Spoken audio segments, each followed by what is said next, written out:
John Magaro, September 5 is a full circle moment for you because you were an extra in Munich. So was that one of the first things you thought of when you got the script? Uh, I'd be lying if I said no. Obviously, I thought of that, but I mean, I was literally did nothing in Munich. I walk across the street once, um, and it is very different. But yes, that did enter my mind when I first initially read the script. Um, what are you gonna do? First time on film, 2004, 2005. Just moved to New York. Never been on a set before. Sent my headshots to everyone in the city, and got a call about being a background actor for a couple of days on Munich. Just walking. Good. Well, as a background actor, you're told to do whatever you get enlisted to do. So mainly it was sitting around in like a community center in Brooklyn, and then the ADs come in and they're like, "Hey, you, come over here. We're walking on a street. Walk across the street, past Eric Bana, and don't fuck it up." And that was my start into And you have film. no idea if you're going to end up in the final cut or not either. So I know, but I did. I make it. You can see my younger version of myself walking across the street from Eric Bana. it's the 20th anniversary this year now, 2025. So gotta. Is it? Oh, it's the 20th anniversary. Okay, okay. And then Eric, this is something I haven't said before. Eric Bana and I ended up working together on this movie that a lot of people haven't seen called The Finest Hours, this Disney movie. And I never mentioned that to I never mentioned that I had walked across the street from him many years before that.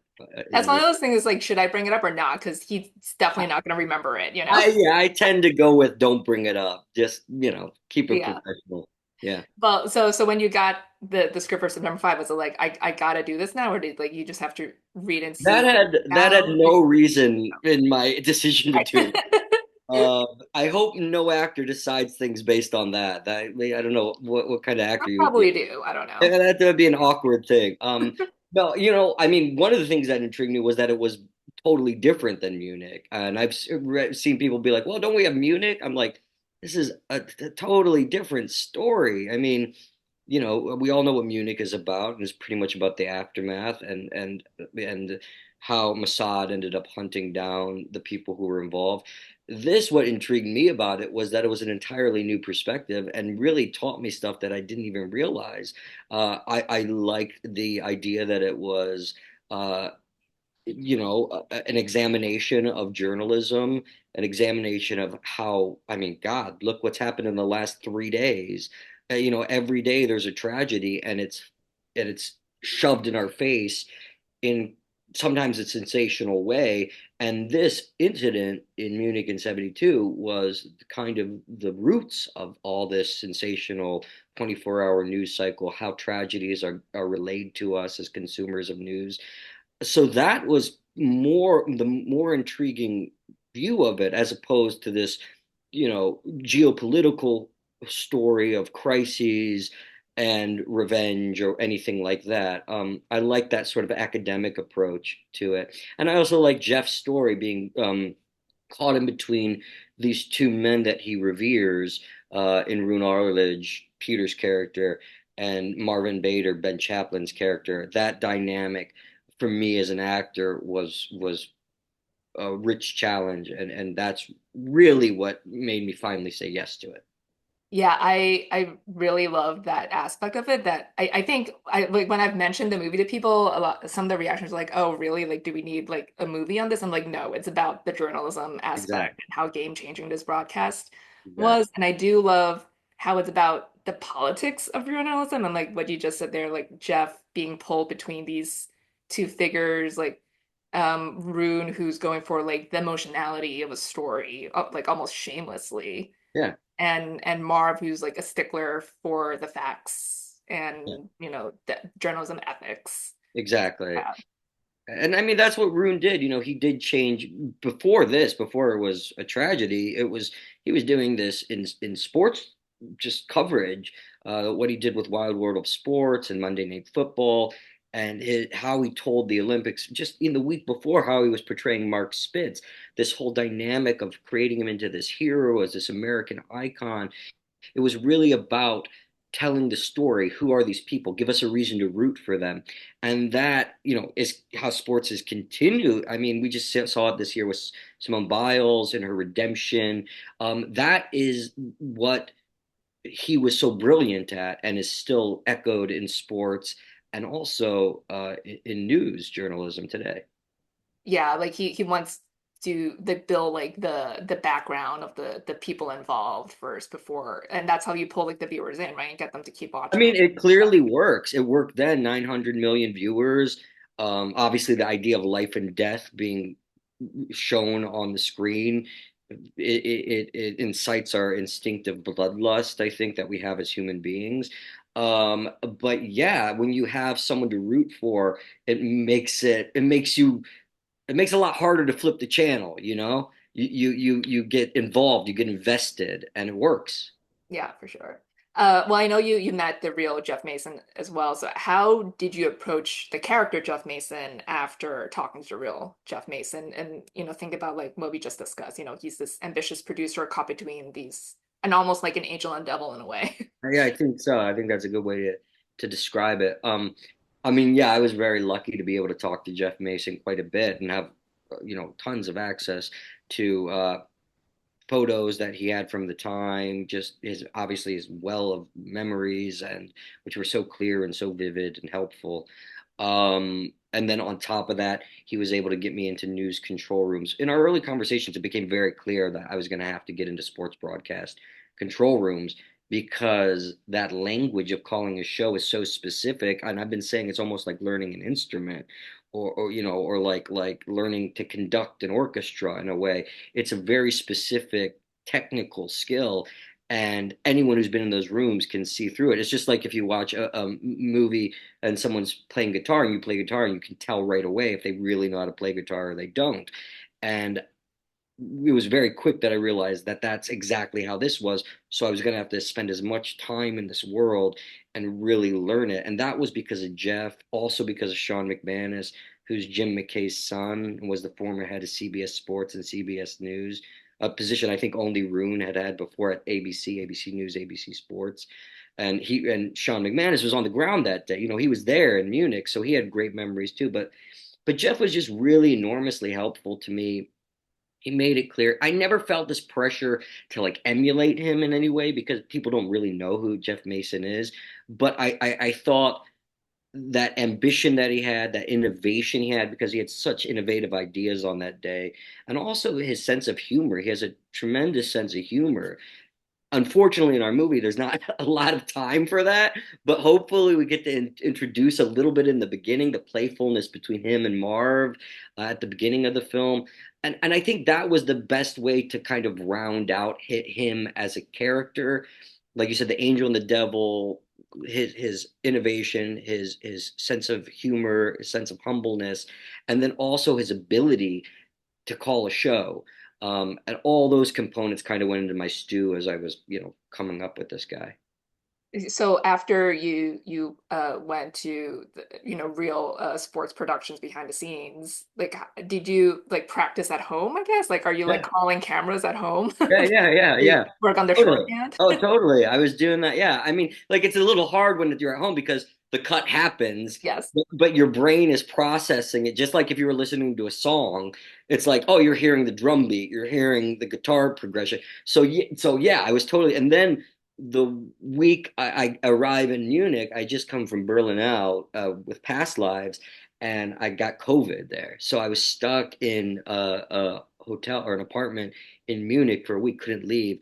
So I had my headset and I would just put on like soccer games and whatever sports I could get and just play with the headset and call the shows. And it's totally changed the way I really love American football. I love basketball, and it's totally changed, and the Olympics as well. It's totally changed the way I view them.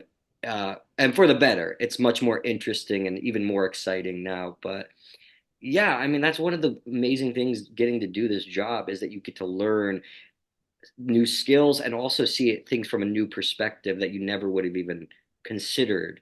And thankfully, Jeff and Sean McManus really made that possible for me.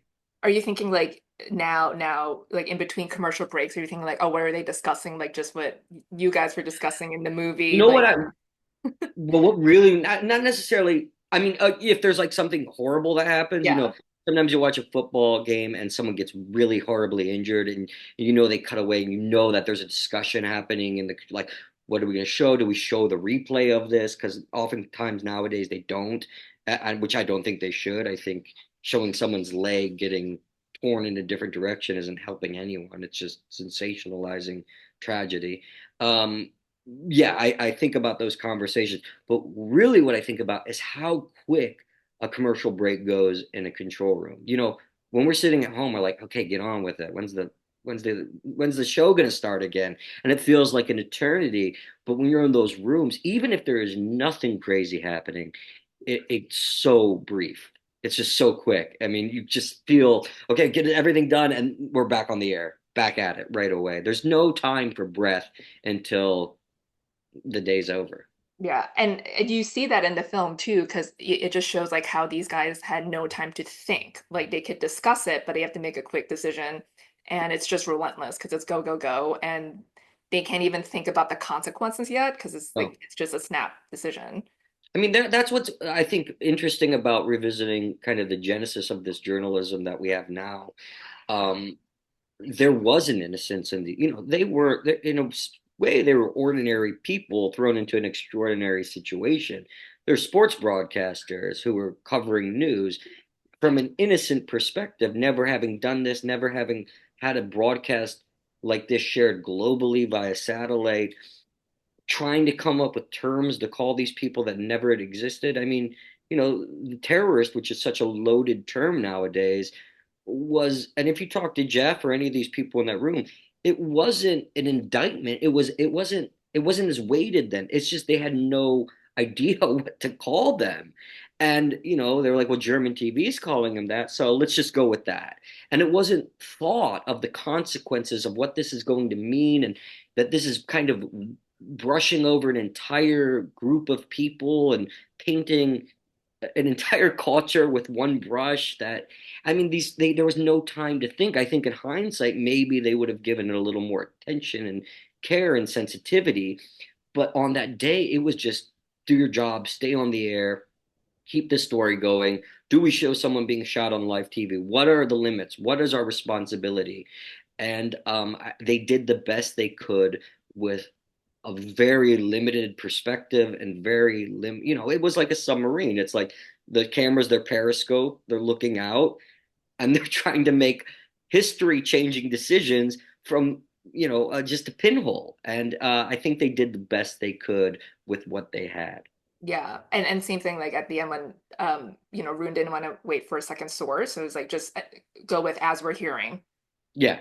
you know. I mean, I've been speaking to a lot of journalists on this tour with this film, and I hear that still echoed today. The need or the want as a news source or as a journalist to be the first to get it, and at Especially times in the internet age. in the internet age, and at times making the wrong decision because you want that lead, you want that scoop. And I get it. I mean, what we do as actors and filmmakers, and it's a competitive industry. You want to be kind of the first out the gate at times to do something innovative, and at times maybe you don't think of the cost of that. Unfortunately, I do think nowadays, especially with a lot of some of our sources of news, it's become that question isn't even necessarily asked. It's just go with it and then apologize for it after. Yeah. It doesn't really matter. Just get the And rate. or like thinking like no one will even notice, which I think unfortunately is true in some cases. Yeah, I mean, how many times does Fox News issue apologies just like in a scroll of not like no one even pays attention to it? No, and then the consumer is not going to check again. They're just Of going to see it course the not. first time, Of So course not. yeah, No, that's the no. problem. So, No. Yeah. well, I talked to the production designer, Julian Wagner, and he, he said like, he built like a whole full like 360 studio basically, and I know all the equipment was operable as well. They restored a lot of it. So, and he said like he wanted you guys to feel like you were trapped in the studio, like every which way you turn, it was just another part of the studio. So how did that and having working equipment help in your performance? Well, the working equipment was huge. I mean, so often I've done period pieces, not even from the '70s, from the '90s or something, and you get a car and it never works. You have people end up pushing it or jiggling the car to make it seem like it's moving. It's when you work with old machinery, it's always an issue. But I don't know if it's because they're German and they're precise or what it is, but they got everything working perfectly. And of course, that made our job easier. I mean, having a real tube television without a green piece of paper over it and trying to imagine it, having a real tube television that was playing images of the Olympic Village, of Jim McKay. Um, I mean, it just makes your job so much easier. Having a master control board that actually works, having headsets that work, having phones. I mean, it just made everything, it made it tactile, it made it authentic. I mean, I think that tactile nature of that production design translates even for the audience. I think audiences feel that when they're watching it, that analog quality, it's very visceral. And especially if you live through it. I mean, I'm old enough to remember like rotary phones and and VHS and stuff like that. So there's something about that brings you back to a bygone Yeah, seeing era. them how they put together the Chiron, right? Yeah, And yeah, yeah. It just kind of takes you into that world a little bit more vividly or authentically. And for us as actors, it definitely made it more authentic for us. The claustrophobic nature of the set, I mean, yeah, listen, that control room when it's filled with 40 background actors and you're all in there, it's tight. But it's an obstacle and the kind of obstacle you want as an actor. What I found most interesting that Julian did is they didn't make it so any of the walls could pull away, which is often the case when you're shooting, so you can get a camera angle that maybe the space wouldn't necessarily facilitate. I thought that was very bold and kind of audacious in a way, like that they had to just play with us and dance with us in this confined space. Yeah, but it was also just have stepping from each room to another room, and that it was, we could just play scenes through this entire space was just, it makes it a lot more fun. It makes it theatrical in a way. And because it's such an ensemble piece and it's kind of these long, continuous scenes, it made it a lot more fun to shoot. It didn't feel so piecemeal, it felt more substantial. yeah, for sure.